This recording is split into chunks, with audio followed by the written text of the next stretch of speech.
Hello दोस्तों, आप लोग का स्वागत है दिलसाद सर ऑफिशियल में। आज हम लोग जानेंगे क्लास 10th मैट्रिक बोर्ड परीक्षा के लिए फिजिक्स का काफ़ी इम्पोर्टेंट क्वेश्चन, जो मैट्रिक बोर्ड परीक्षा के लिए काफ़ी इम्पोर्टेंट साबित हो सकता है। ये क्वेश्चन कई बार पूछे हुआ है मैट्रिक बोर्ड परीक्षा में। ये क्वेश्चन एक मरतबा जरूर देख करके जाएं, ताकि आपका एग्ज़ाम अच्छा से अच्छा जा सके और अच्छे नंबरों से पास कर सके।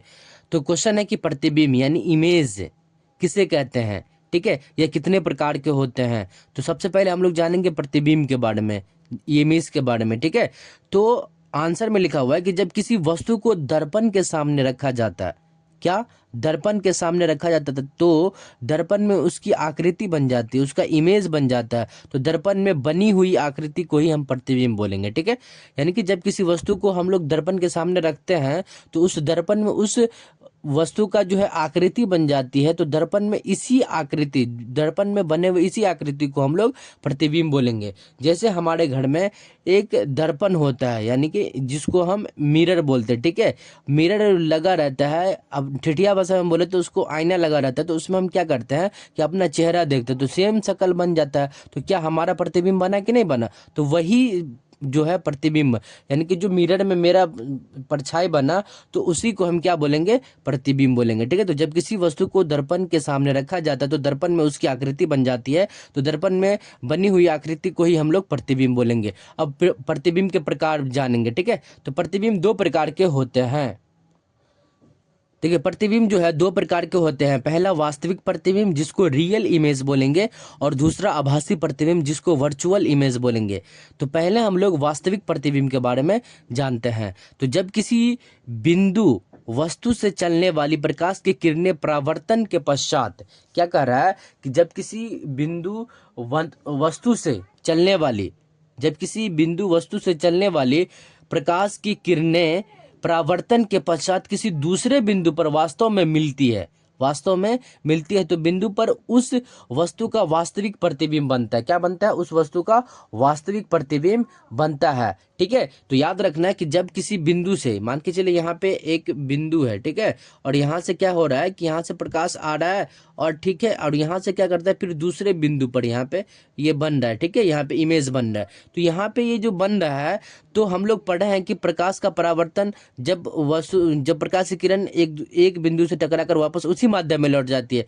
लेकिन यहाँ पे क्या हो रहा है कि जब किसी बिंदु से वस्तु से चलने वाली प्रकाश की किरणें परावर्तन के पश्चात किसी दूसरे बिंदु पर वास्तव में, यानी कि ये बिंदु पे मिल गया, उसके बाद फिर यहाँ पे आकर के मिल गया, तो इसी को हम लोग वास्तविक यानी रियल इमेज बोलेंगे, ठीक है। समझ में आ गया? इसे पर्दे पर प्राप्त किया जाता है। याद रखिएगा कि इसे पर्दे पर प्राप्त किया जाता है, ठीक है। तो ये क्वेश्चन वास्तविक प्रतिबिंब के बारे में हम लोग जानकारी प्राप्त कर लिया। अब देखिए वर्चुअल इमेज यानी आभासी प्रतिबिंब के बारे में जानकारी प्राप्त करते हैं।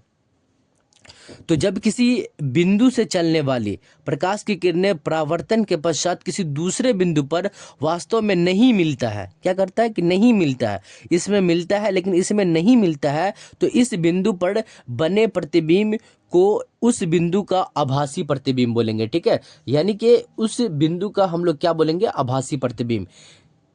याद रखिएगा कि इसमें जो है इसका अपोजिट हो जाएगा, इसमें मिलता है दूसरे बिंदु पर। यहाँ पे जब प्रकाश की किरण से जब किसी बिंदु से चलने वाली प्रकाश की किरण परावर्तन के पश्चात किसी दूसरे बिंदु पर वास्तव में नहीं मिलती है, और इसमें क्या होता है? मिलती है, नहीं मिलती, इसका अपोजिट यानी उल्टा हो जाएगा। तो इस बिंदु पर बने प्रतिबिंब को हम उस बिंदु का आभासी यानी वर्चुअल इमेज बोलेंगे, ठीक है। यह प्रतिबिंब हमेशा सीधा बनता है। याद रखिएगा कि आभासी प्रतिबिंब हमेशा सीधा बनेगा, और वास्तविक प्रतिबिंब को हम लोग पर्दे पर प्राप्त करते हैं। कई बार ये ऑब्जेक्टिव में भी क्वेश्चन पूछे हुआ है, ठीक है। तो किस प्रतिबिंब को हम लोग पर्दे पर प्राप्त करते हैं? तो वास्तविक प्रतिबिंब को और आभासी प्रतिबिंब को, और बहुत सारा दिया रहेगा ऑप्शन उसको। तो इसमें वास्तविक प्रतिबिंब इसका राइट आंसर हो जाएगा, ठीक है।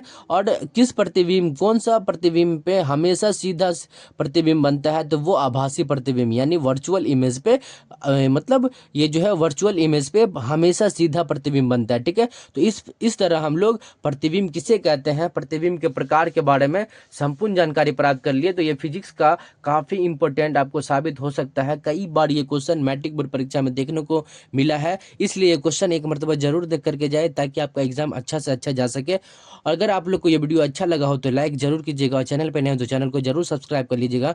मिलते हैं नेक्स्ट वीडियो, तब तक के लिए जय हिंद, जय भारत।